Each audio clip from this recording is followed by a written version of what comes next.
Hey there, cats and kitties. I am the Blues Man, Johnny Blues, and with this video, I'll be discussing my thoughts on episode 4 of the anime series Amaama to Inazuma. And this episode was just absolutely hilarious and highly relatable to me, in the vein of Tsumugi's just disdain for certain vegetables. For me, it's all vegetables, really. I have a hard time consuming the bell peppers and the onions and the garlic and whatever else. You have to really get creative and bury the hell out of it into maybe like Italian spaghetti sauce or something, to get me to eat it. You know, my parents loved the stuffed peppers and all that kind of stuff. And just seeing Tsumugi, like her expressions when she realizes there are peppers, she hates them, she does not want to eat them no matter what they do. And they spend the entire episode trying to come up with, you know, that is to say Kohei and Kotori, they try to come up with ways to make vegetables yummy. You know, I mean, Tsumugi, at least she likes the cherry tomatoes and everything, and even that's beyond what I like. You know, as far as I'm concerned, the closest to tomato I get is the aforementioned spaghetti sauce or ketchup. So it's like, oh my god, this little girl is near and dear to my heart, just adorable as all hell.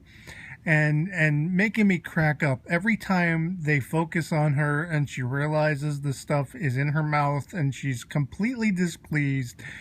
I lose it. I'm like tearing up laughing my ass off, and it's like, again, it's highly relatable. I know how bad the vegetables taste. I don't like them. I don't care for them either. I very much felt for her in this episode. Even though Kohei is going above and beyond, I mean, he's going to Kotori, Kotori's going to her friend. I believe it's the character we see, one of the characters we see, the blonde girl in the OP. And as yet, I'm not sure what her name is. I think she was referring to Kotori's mother as Megumi or whatever it was.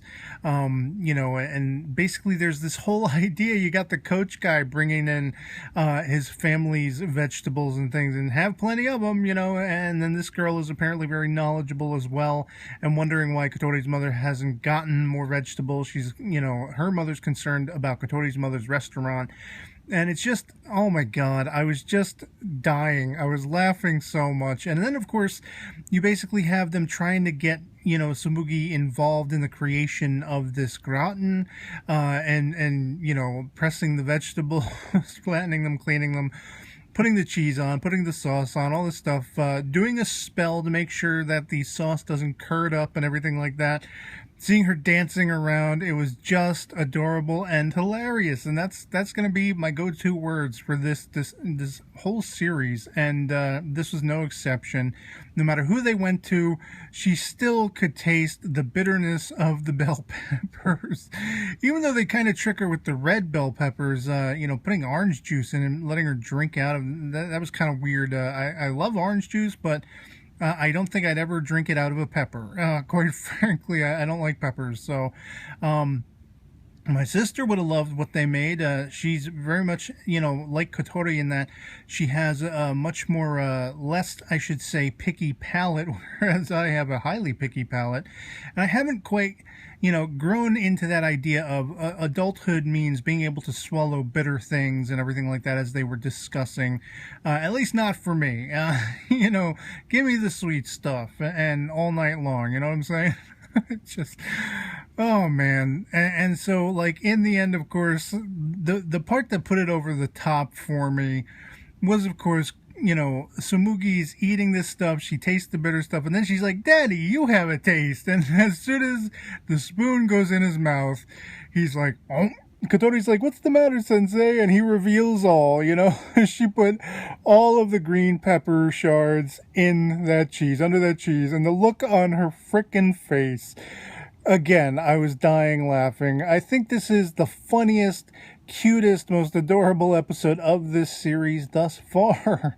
And again, like, even just thinking back on it, thinking about all her expressions, her wide-eyed expressions, her expressions of wonder, her disappointment and distaste for the vegetables, just knocked it out of the park. This was a very welcome sort of upswing in my mood today. I've been sort of a sour mood before this, and you know, it's those sweet and sour things that will get you either either smiling or depressed, and this episode was all kinds of smiles. So yeah, I'd love to hear from you guys in the comments below if you found this episode as hilarious as I did.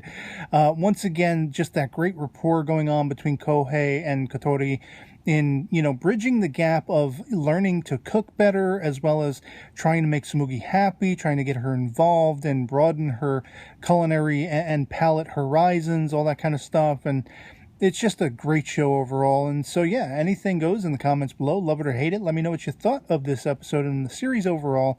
And so yeah, otherwise it'll be pretty much it for me on this. Hope this video finds you well, and I'll catch you all later. Peace.